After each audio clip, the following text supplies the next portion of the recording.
نحمدہ و نصلی علی رسولہ الکریم اما بعد فاعوذ باللہ من الشیطان الرجیم من یطع اللہ والرسول فاولئک مع الذین انعم اللہ علیہم من النبیین والصدیقین والشہداء والصالحین صدق اللہ العظیم و صدق رسول نبی مکین حلیم رؤوف الرحیم اما بعد فقد قال اللہ تبارک و تعالی فی شان حبیبہ مخبرا وعامرا ان اللہ و ملائکتہ یصلون علی النبی یا ایھا الذین آمنوا صلوا علیہ وسلموا تسلیما اللہم صلی علی سیدنا و مولانا محمد وعلی آلہ وصحبہ وبارک وسلم۔ سب مل کر پڑھیں الصلاۃ والسلام علیک یا رسول اللہ وعلی آلک واصحابک یا حبیب اللہ، الصلاۃ والسلام علیک یا نبی اللہ وعلی آلک واصحابک یا جد الحسن والحسین۔ اللہ جل مجدہ کا بڑا لطف و کرم اور آقا علیہ الصلاۃ والسلام کے نالان پاک کے تصدق سے آج ہم المدینہ and Madani welfare committee Kalowal کے زیر اہتمام جامعہ مسجد کالووال میں مجلس ذکر حسین و اہل بیت علیہ الصلاۃ والسلام کی 8ویں محفل میں حاضر ہیں۔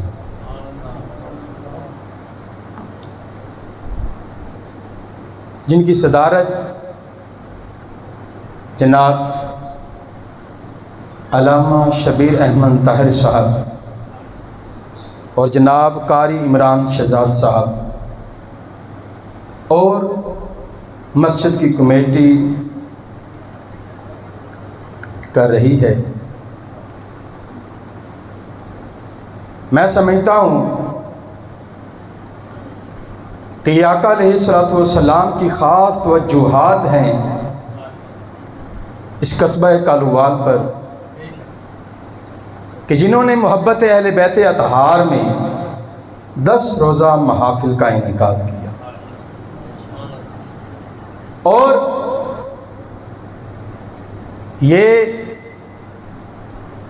آپ کی قبولیت پہلے ہوئی ہے، آپ کو پہلے چنا گیا ہے، اس کے بعد آپ نے یہ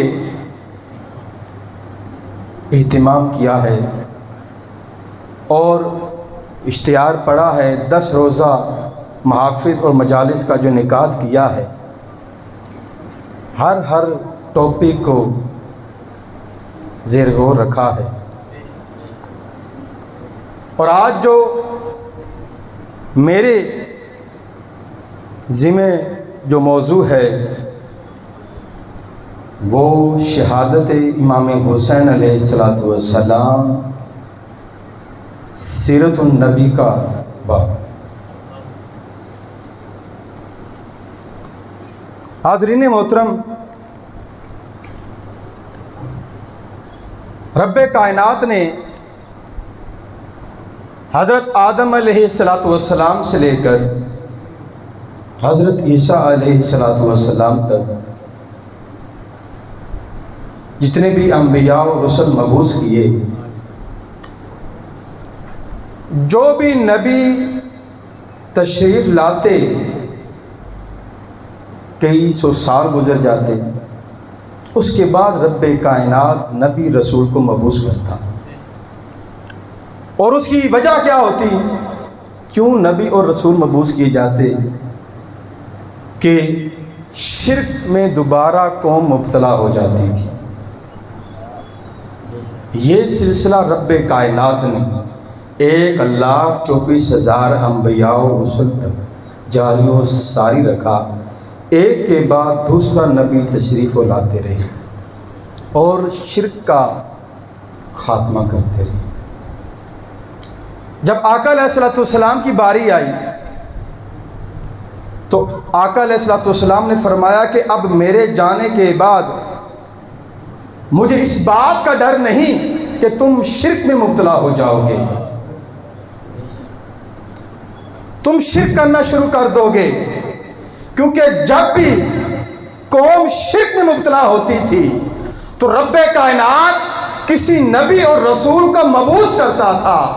میرے آنے کے بعد رب کائنات نے انبیاء اور رسل کا سلسلہ بند کر دیا ہے، ختم کر دیا ہے۔ میں خاتم النبیین ہوں، میرے جانے کے بعد مجھے اس بات کا ڈر نہیں کہ تم شرک میں مبتلا ہو جاؤ گے، بلکہ بات اس ڈر کا ہے تم دنیا پرست بن جاؤ، تم دنیا پرست بن جاؤ گے۔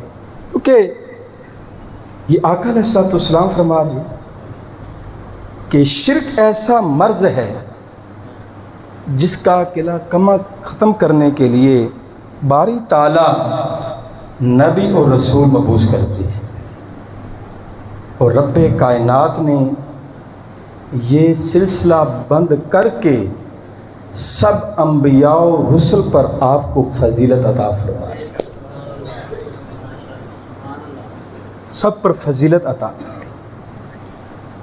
اور دوستو پھر یہ فیض، پھر یہ سلسلہ آقا علیہ الصلوۃ والسلام نے اپنی امت کو بھی عطا کیا۔ ہم افضل امت، افضل امت ہے نا، تو کس وجہ سے؟ کیا 5 وقت نماز پڑھنے کی وجہ سے، روزہ رکھنے سے، اچھے اخلاق کی وجہ سے، زیادہ بندگی و اطاعت کرنے کی وجہ سے، زیادہ حقوق العباد ادا کرنے کی وجہ سے ہم افضل امت ہیں؟ دوستو حضرت آدم علیہ الصلوۃ والسلام سے لے کر عیسیٰ علیہ الصلوۃ والسلام تک ہر نبی نے ایک ہی نعرہ بلند کیا کہ لا الہ الا اللہ، اللہ کے سوا کوئی معبود نہیں، یہی کہا ہے نا، ہر ایک نے لا الہ الا کی طرف ہی بلایا ہے نا۔ آقا علیہ الصلوۃ والسلام نے بھی ہمیں لا الہ الا اللہ کی طرف بلایا، مگر ہم پھر افضل امت کس طرح بن گئے؟ ہم بھی لا الہ الا پڑھ رہے ہیں، 1,24,000 انبیاء و رسل اور ان کی قوموں نے بھی لا الہ الا اللہ پڑھا۔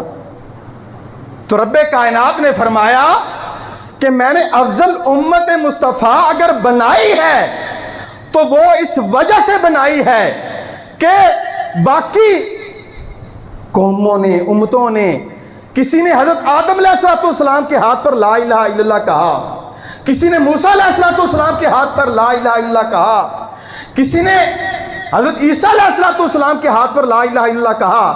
گویا یہ سلسلہ باقی انبیاء اور رسل نے کیا، کوئی امت افضل نہ ہو سکی۔ امت مصطفیٰ اگر افضل ہے تو وہ صدقہ مصطفیٰ افضل ہے۔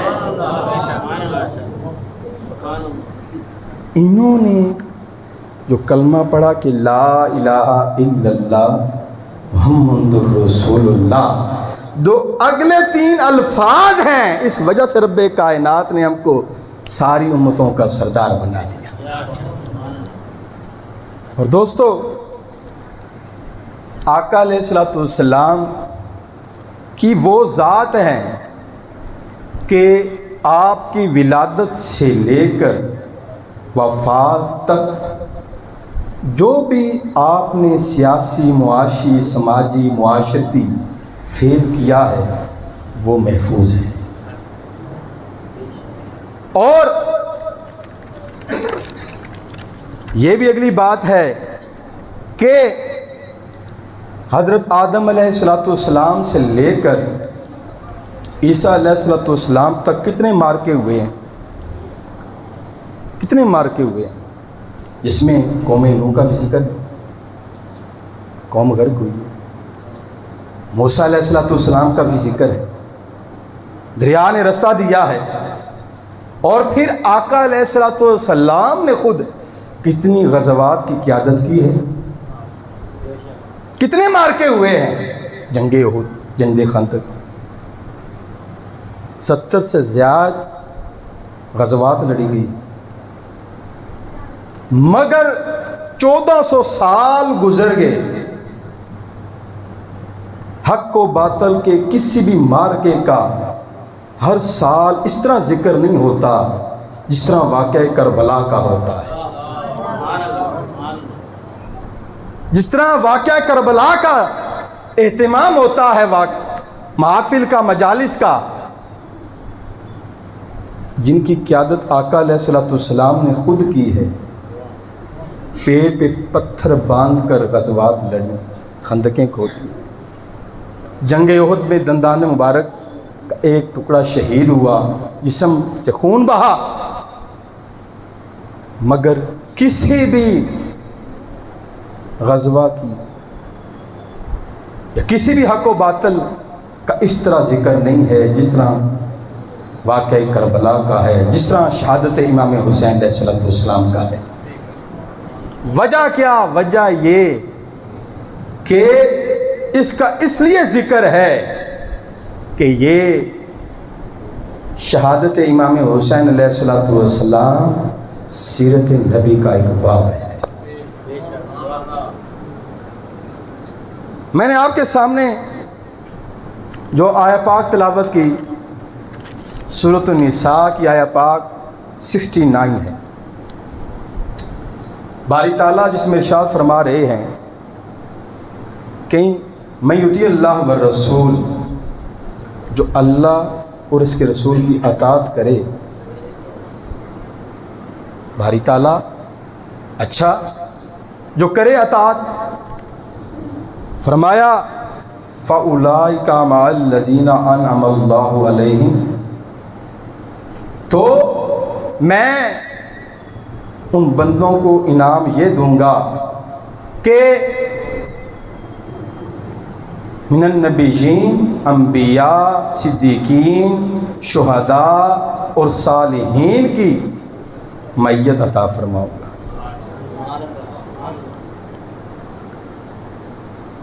آیا پاک کے پہلے اصلے پہ آ جائیں، جو اللہ اس کے رسول کی اطاعت کرے،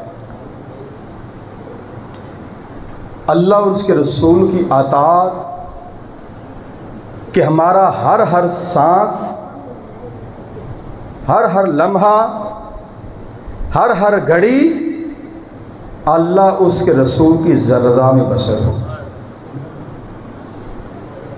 ہم اگر آقا علیہ السلام کی محبت اور رضا میں اپنی سانسیں بسر کریں اور دین کے احیاء، تعلق باللہ، تعلق بالرسالت، رجوع القرآن اور لا الہ الا اللہ، جس کی وجہ سے ہم افضل امت بنے، اس پرچم کو سر بلند کرنے کے لیے ہر وقت سوچ و بچار کرتے رہیں، اپنا تصفیہ و تزکیہ کرتے رہیں، تو رب کائنات نے فرمایا میں ان کی معیت عطا فرماؤں گا۔ باری تعالیٰ کوئی ایسا بھی ہے کہ جس سے تیرا رسول محبت کرتا ہو؟ ہم اپنے حبیب کی اطاعت کریں تو اللہ ہمیں اپنا محبوب بنا لے، اور محبوب فقط نہ بنائے بلکہ اپنے پیاروں کی معیت بھی عطا کر دے۔ جس نے اپنا جتنا تزکیہ و تصفیہ کیا، کوئی انبیاء کی معیت میں رہے گا۔ جس نے اپنا جتنا تزکیہ تصفیہ کیا، اپنا جتنا من کو پاک کیا، اپنا تعلق جتنا اللہ کے ساتھ مضبوط کیا، اپنے آپ کو دین کی سربلندی کے لیے اپنی جان، اپنا مال، اپنا وقت جتنا وقف کیا، باری تعالیٰ کئیوں کو صدیقیت کی میت عطا فرمائیں گے، کئیوں کو شہداء کی میت عطا فرمائیں گے، اور کئیوں کو صالحیت کی میت عطا فرمائیں گے۔ ہر ایک کو دوستو، ہر ایک کو دوستو اپنی روح کو جتنا مزکا، مزین اور صاف کیا ہوگا نا، ان کو ان کی میت عطا ہوگی۔ جس طرح دنیا کے گریڈ ہیں نا، کوئی کلاس 4 کا ہوتا ہے، کوئی 7ویں سکیل کا ہوتا ہے، کوئی 7ویں سکیل کا ہوتا ہے، کوئی 19 سکیل کا ہوتا ہے۔ یار یہ دنیا کے سکیل کیوں ہیں؟ کوئی سربراہ ہوتا ہے۔ ہم یہ سب کچھ دنیاوی تو مانتے ہیں کہ دنیاوی ساری ترجیحات ہیں دوستو، ایک اس جسم کے اندر باطن بھی ہے۔ باطن اصل کیا ہے جی؟ روح ہے۔ جس طرح جسم کو صاف ستھرا رکھتے ہیں، اچھی خوراک دیتے ہیں، اچھا کھاتے ہیں، سیر کرتے ہیں، جتنا نفیس کرتے ہیں جسم اتنا خوبصورت ہوتا ہے یا نہیں ہوتا ہے؟ تو یہ جو جسم ہے، بندہ جب اس دنیا سے جاتا ہے تو 4 پائی پہ جسم پڑا ہوتا ہے کہ نہیں پڑا ہوتا ہے؟ وہ نام لے کے تو نہیں بلاتے زید پڑا ہے یا بکر پڑا ہے، کیا کہتے ہیں؟ لاش پڑی ہے۔ سوال یہ ہے کہ سارے اعضاء موجود ہیں، ہاتھ بھی سلامت ہے، سارا باڈی سلامت ہے، وہ جو واک کرتا تھا، کھاتا تھا، اپنے آپ کو بڑا آسائش پسند بنایا ہوا تھا، وہ سارا جسم تو 4 پائی میں پڑا ہے، بول کیوں نہیں رہا؟ اور ساری زندگی اس جسم کے لیے سب کچھ کرتے رہے، دھوکہ بازی کی، کاروبار نوکری میں اللہ اکبر کی صدائیں آتی رہیں، ہم نماز پڑھنے کے لیے نہ آئے، ہم نے اپنا اخلاق نہ سنوارا، ہم نے اپنے اعضاء کی حفاظت نہ کی، ہم نے اپنے قلب کی حفاظت نہ کی، شہوات میں زندگی بسر کرتے رہے، جس جسم کے لیے سب کچھ کرتے رہے، وہ تو 4 پائی پہ پڑا ہے، وہ سن بھی رہا ہے، وہ دیکھ بھی رہا ہے، مگر وجہ کیا؟ روح نہیں رہی۔ تو روح کی بھی پھر خوراک ہے، تو روح کی خوراک من یطیع اللہ والرسول، اور آقا علیہ الصلوۃ والسلام سے پوچھیں یا رسول اللہ صلی اللہ علیہ وسلم، ہم آپ کی خوشنودی کے لیے، رضا کے لیے سب کچھ کرتے ہیں۔ آقا علیہ الصلوۃ والسلام فرماتے ہیں میں رضا اپنے شہزادے حسین کی چاہتا ہوں۔ حضرت اسامہ بن زید رضی اللہ تعالیٰ عنہ حدیث پاک مروی ہے، ترمذی شریف کی حدیث پاک ہے، آپ کسی کام سے آقا علیہ الصلوۃ والسلام کے پاس گئے، آقا علیہ الصلوۃ والسلام نے چادر اوڑھی ہوئی ہے، بیٹھے ہیں، اور حضرت اسامہ بن زید رضی اللہ تعالیٰ نے اپنے کام کیا، جب کام کرنے کے بعد جانے لگے تو دیکھتے ہیں کہ آپ کی گود میں کوئی ابری ہوئی چیزیں ہیں۔ آقا علیہ الصلوۃ والسلام سے سوال کر دیا کہ یا رسول اللہ صلی اللہ علیہ وسلم، میرے والدین آپ پر قربان ہوں، یہ کیا چیز ہے؟ آقا علیہ الصلوۃ والسلام نے جب چادر ہٹائی تو حسنین کریمین گود میں بیٹھے ہوئے ہیں، اور اگلے الفاظ ہیں، آقا علیہ الصلوۃ والسلام فرماتے ہیں کہ باری تعالیٰ میں ان سے محبت کرتا ہوں، تو بھی ان سے محبت کر، اور فرمایا باری تعالیٰ جو ان سے محبت کرے تو بھی اس سے محبت کر۔ من یطیع اللہ والرسول، اور آقا علیہ الصلوۃ والسلام محبت حسنین کریمین سے کر رہے ہیں۔ آقا علیہ الصلوۃ والسلام خطبہ جمعہ دے رہے ہیں. خطبہ جمعہ کے دوران حسنین کریمین سرخ رنگ کا دھاری دار کرتا پہنا ہوا ہے اور مسجد میں داخل ہوئے ہیں. قدم رکھتے ہیں گر جاتے ہیں، قدم رکھتے ہیں گر جاتے ہیں. علماء کرام تشریف فرما ہے جب خطبہ دے رہے ہوں تو جو خطبہ دے رہا ہو وہ جنبش نہیں کر سکتا، اور جو خطبہ سن رہا ہو وہ بھی جنبش نہیں کر سکتا. وجہ تخلیق کائنات وہ اللہ کے حبیب جو چاند کے 2 ٹکڑے کر دیں، وہ اللہ کا حبیب جو سورج ڈوب جائے. سورج خود زمین سے بڑا سیارہ ہے، جن کی طاقت کا یہ حال کہ سورج ڈوب جائے، انگلی کا اشارہ کریں واپس پلٹ آئے. جب آقا علیہ الصلوۃ والسلام چلے تو درخت جھک جائیں، آپ پر درود و سلام پڑھیں. وہ وجہ تخلیق کائنات جن کے ہاتھ پہ پتھر آئے تو کلمہ پڑھ لیں. آقا علیہ الصلوۃ والسلام کی محبت کا حال دیکھیں. منبر چھوڑ دیا. دوستو کسی کو بھی تو کہہ سکتے تھے نا، جلیل القدر صحابہ کرام سامنے بیٹھے ہیں، مگر قیامت تک آنے والی امت مصطفیٰ کو بتانا چاہتے تھے کہ مجھے حسنین کریمین سے کتنی محبت ہے. بتانا چاہتے تھے کہ میری سیرت کا ایک باب انہی شہزادوں سے مکمل ہوگا. آقا علیہ الصلوۃ والسلام گئے اور اٹھا کر سامنے لا کر بٹھا دیا. من یطیع اللہ والرسول، ہر کوئی اللہ اور اس کے رسول کی اطاعت کرتا ہے. اللہ کا رسول اپنے حسنین کریمین سے محبت کا اظہار کرتا ہے. اللہ کا حبیب بتا رہا ہے کہ ہر کوئی میری اطاعت کر کے رضا حاصل کرے گا، مگر رضا اسے نصیب ہوگی جس کے قلب میں حسنین کریمین کی محبت ہو. آقا علیہ الصلوۃ والسلام سجدے میں ہیں. امام حسین علیہ الصلوۃ والسلام آپ کی سجدے کی حالت میں پشت پہ سوار ہو جاتے ہیں. آقا علیہ الصلوۃ والسلام سجدہ طویل کر دیتے ہیں.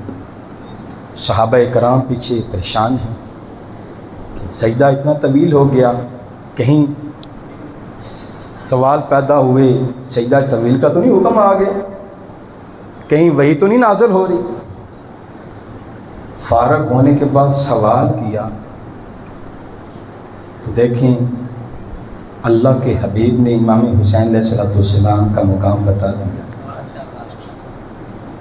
فرمایا کہ نہ حکم یہ آیا ہے کہ سجدہ طویل کرنا ہے، نہ حکم یہ آیا ہے کہ کوئی اور حکم نازل ہوا ہے.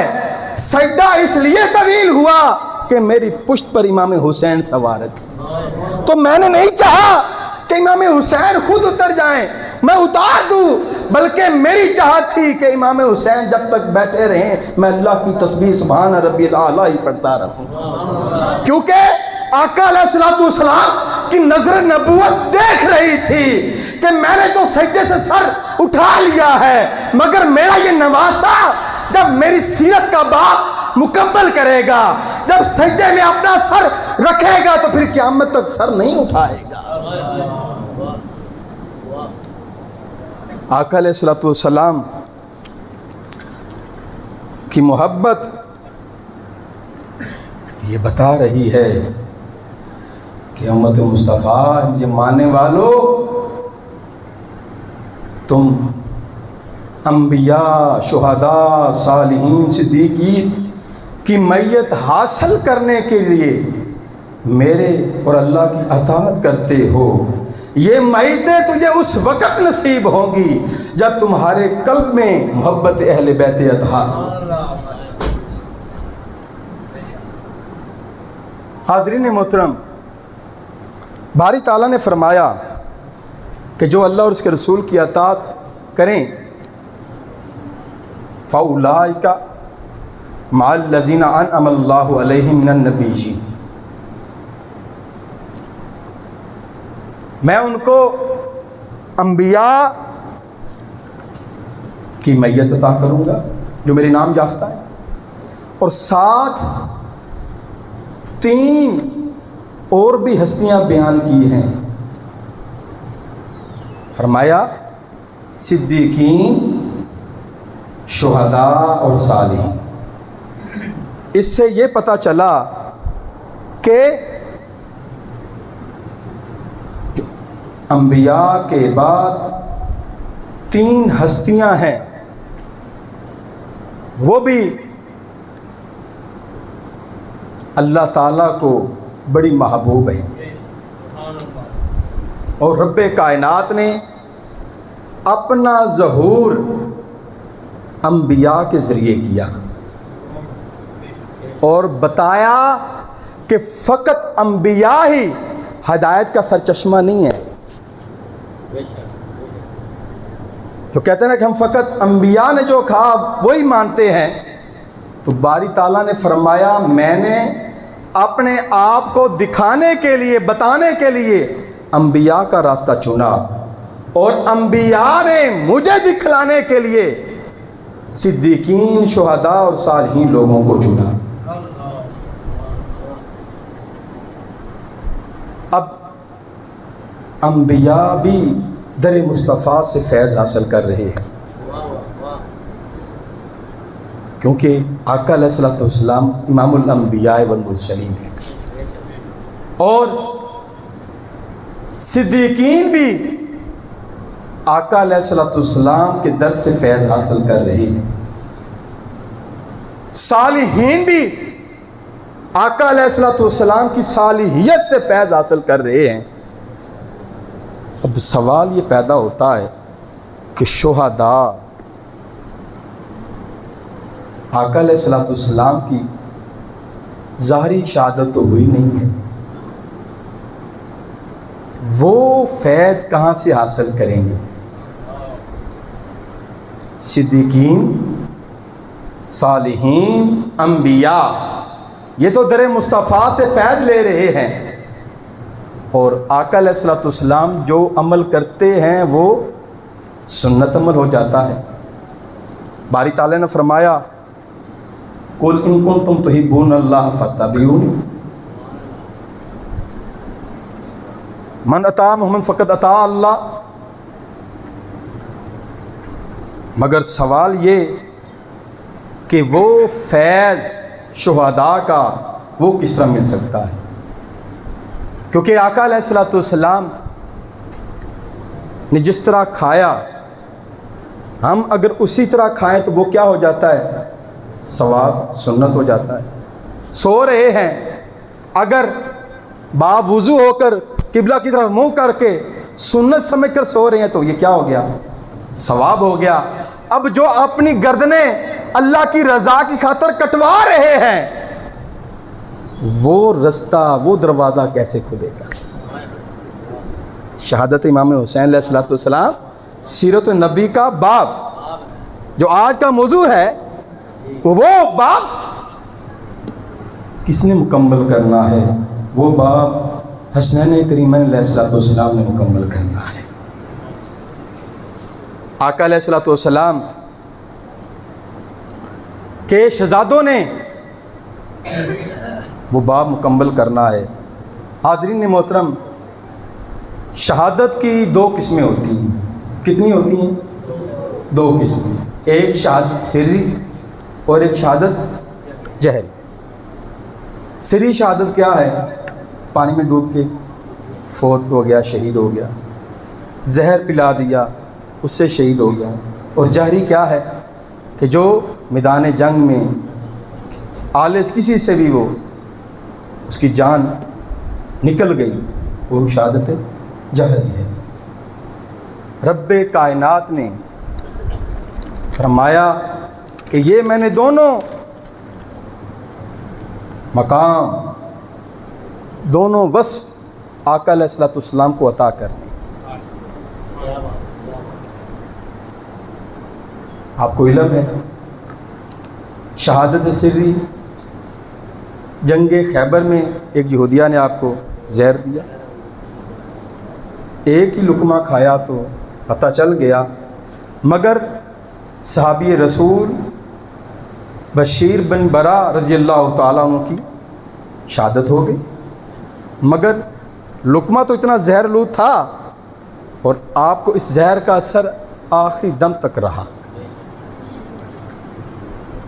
شہادت جہری، آقا علیہ الصلوۃ والسلام غزوہ احد میں جب آپ پر حملہ ہوا، دندان مبارک کا قصہ شہید ہوا اور جسم سے خون بہا، مگر آپ کو رب کائنات نے ہر ایک سے محفوظ کرنا تھا، کیونکہ باری تعالیٰ نے کہہ دیا کہ میرا محبوب کی حفاظت میرے ذمہ ہے، مگر دونوں آپ پر حملے ہوئے، اللہ تعالیٰ نے آپ کو محفوظ کر لیا۔ رب کائنات نے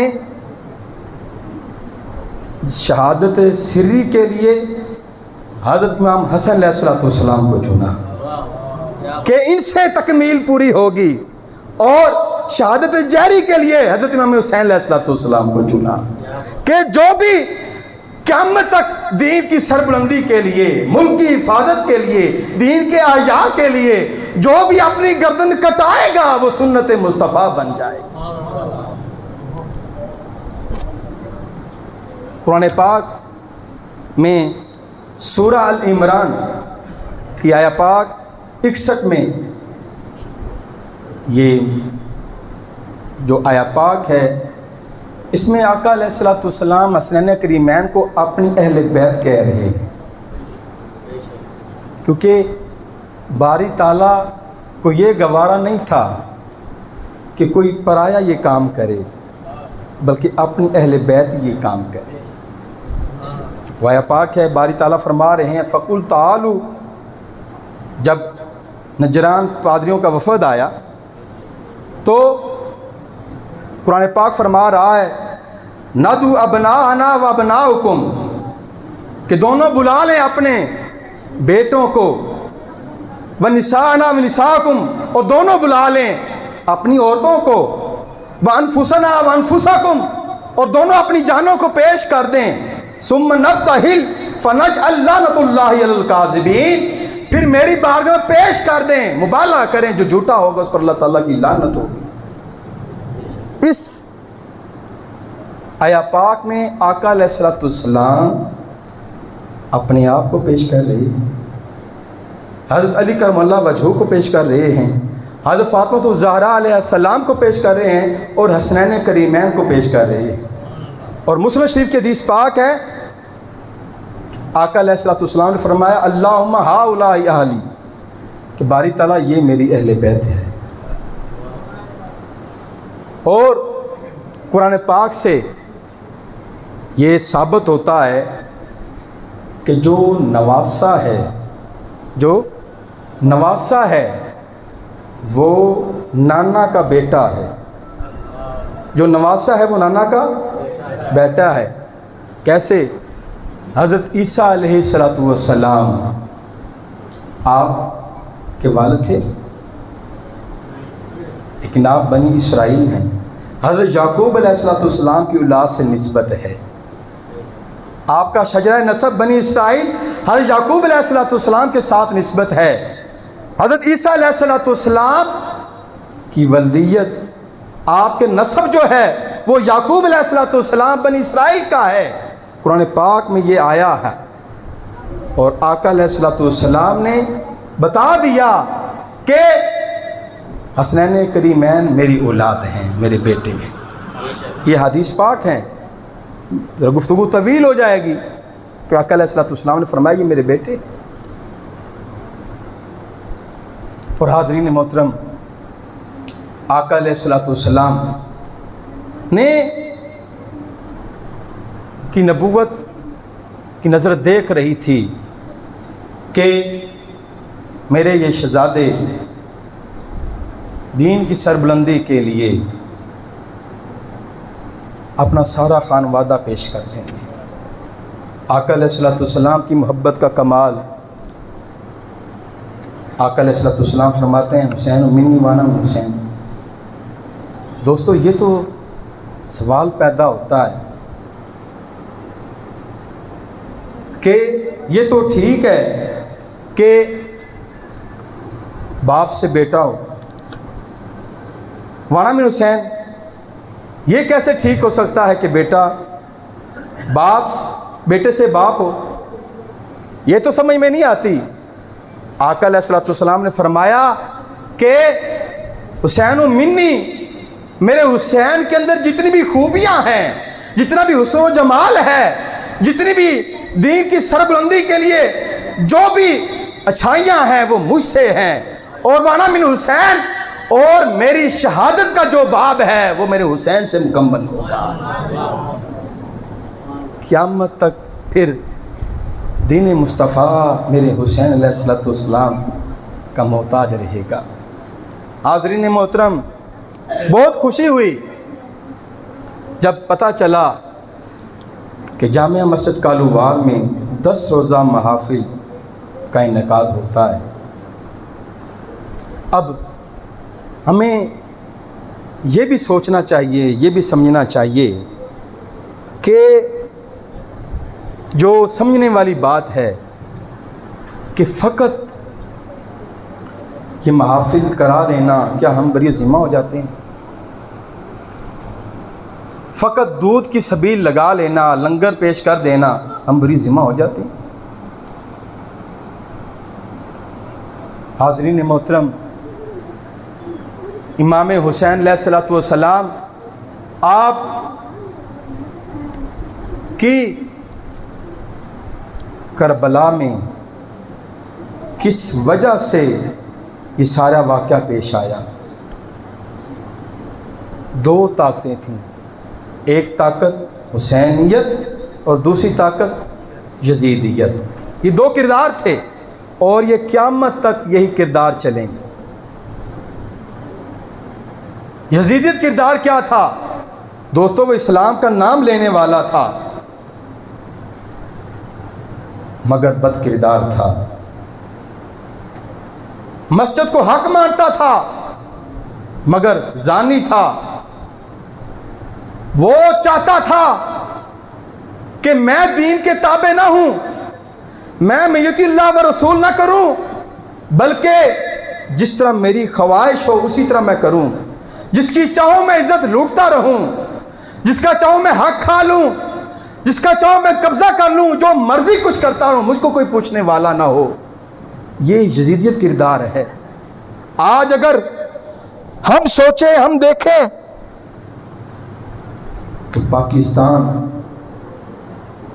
کیا آزاد ملک ہے؟ روئے زمین پر یہ دوسرا ملک ہے جو کسی نظریہ سے حاصل کیا گیا۔ پاکستان کا مطلب کیا؟ لا الہ الا اللہ محمد رسول اللہ۔ مگر آج کتنی مساجد ہیں اور ہر کوئی اپنے بہاف پر چلا رہا ہے، کتنے مدرسے ہیں۔ مجھے بڑی خوشی ہوئی، اتنے ماشاءاللہ اسٹوڈنٹس بیٹھے ہوئے ہیں، دین کی تعلیم حاصل کر رہے ہیں۔ سلام پیش کرتا ہوں آپ سب کو، آپ دین کی سربلندی کے لیے اتنی جدوجہد کر رہے ہیں، آپ تو اتنا اپنا حصہ ڈال رہے ہیں۔ مگر سوال یہ ہے کہ وہ ملک جو عمرے کرنے میں سب سے پہلے نمبر پر ہو مگر دیانتداری میں 100 سے بھی اوپر نمبر ہو، اور غیر مسلم جاپان جو نہ مسجدیں بناتا ہے، جو نہ محافل کرتا ہے، جو نہ عمرے کرتا ہے، جو نہ حج کرتا ہے، نہ جو زکاتیں دیتا ہے، غیر مسلم ملک وہ دنیا میں ایمانداری میں پہلے نمبر پر ہے۔ غور کرنے کی یہ بات ہے، یہ شہادت امام حسین علیہ الصلوۃ والسلام کا پیغام ہے کہ جب میں کربلا کی طرف چلا، مناسک حج لوگ ادا کر رہے تھے، میں نے مناسک حج چھوڑ کر کربلا کا رخ کیا۔ یزید یہ چاہتا تھا کہ آپ مسجدیں سنبھالیں، قرآن کی تلاوت کریں، آپ عمرہ کریں، آپ حج کریں، آپ اللہ اللہ کریں، آپ تسبیح و تعلیل کریں۔ اس کے علاوہ جو کچھ معیشت جیسی ہو، عدالتی نظام جیسا ہو، باقی جتنے بھی حقوق العباد کے ساتھ جن کا تعلق ہے، آپ مجھ سے نہ پوچھیں۔ آج ہمارا بھی یہی حال ہے۔ اپنا عدالتی نظام دیکھ لیں، جوان پی ایچ ڈی کر کے کلاس 4 میں بھرتی ہو رہے ہیں۔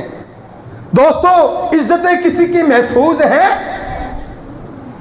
کئی لوگ ایسے ہیں جو ایک وقت کا کھانا کھاتے ہیں، لوگ اپنی عزتیں بیچ رہے ہیں۔ تو امام حسین علیہ السلام کی آواز آ رہی ہے کہ میں نے اس نظام کے لیے یزید کو ووٹ نہیں دیا تھا، سب کچھ اپنا قربان کر دیا تھا۔ اور یہی ہماری آج ضلالت کا سبب ہے کہ ہم نے فقط نماز، روزہ، زکوٰۃ، حج کو کلی دین سمجھ لیا۔ ہم سمجھتے ہیں کہ سلطنت کو چلانے کے لیے یہ دنیا دار لوگوں کی ضرورت ہے، نظام معاشی چلانے کے لیے دنیا دار لوگوں کی ضرورت ہے، جج کی کرسی پہ بیٹھنے کے لیے بد کردار بندے کی ضرورت ہے۔ دوستو، دین اس طرح نہیں سر بلند ہوتا۔ دین سر بلند اگر ہوتا ہے تو جس کا تعلق جتنا اللہ سے مضبوط ہوتا ہے، اللہ تعالیٰ پھر دین کو سر بلند کرتا ہے۔ آخری بات کر کے اجازت چاہوں گا۔ دوستو، سوال یہ ہے کہ یورپ ملک جس میں ہر کوئی چاہتا ہے کہ ہمیں نیشنلٹی مل جائے،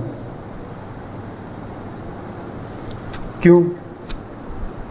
کیا وہاں پہ جا کے نماز بڑی بندہ خشوع و خضوع سے پڑھ سکتا ہے؟ روزہ بڑے وہاں پہ اہتمام سے بندہ جا کے رکھ سکتا ہے؟ کیا زکوٰۃ بندہ جب دیتا ہے تو بڑی فیر استعمال ہوتی ہے؟ کیا وہاں سے بندہ حج کرنے جائے تو زیادہ مزہ آتا ہے؟ کیوں ہر کوئی نیشنلٹی کے لیے سب کچھ بیچ کے دریاؤں کے راستے پیدل جاتا ہے؟ اپنی دھرتی پہ کیوں نہیں ہم رہتے؟ ادھر محبت کیوں نہیں رہتی؟ امام حسین علیہ السلام کے نظریے سے دور ہو گئے۔ ہر کوئی یورپ اس لیے جاتا ہے، وہاں پہ حقوق العباد صحیح ادا ہوتے ہیں۔ یہ دوستو 10 روزہ ہماری ان محافل اور مجالس کا یہ نچوڑ ہے۔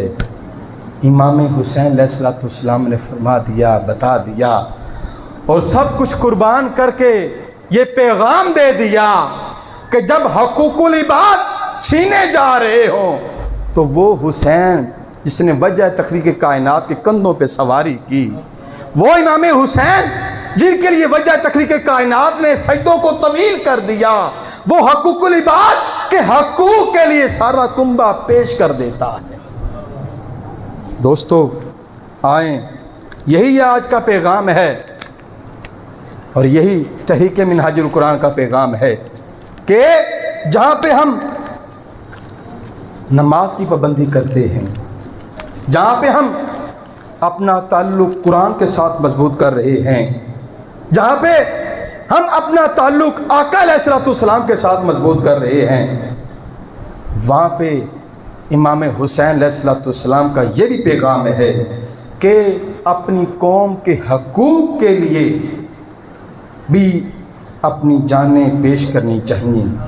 فقط اپنے تک نہیں رہنا چاہیے کہ میں ہی نمازی بن جاؤں، بلکہ دوسروں کو بھی یہ دعوت دیں۔ اور آقا علیہ السلام نے فرمایا آخری حدیث پاک کہ جب تم میں سے کوئی برائی دیکھے، علامہ صاحب، تو کس سے روکے؟ ہاتھ سے روکے، اور جب ہاتھ سے نہ روک سکے تو پھر کیا کرے؟ زبان سے روکے۔ اور فرمایا جب زبان سے بھی نہ روک سکے تو پھر کیا کرے؟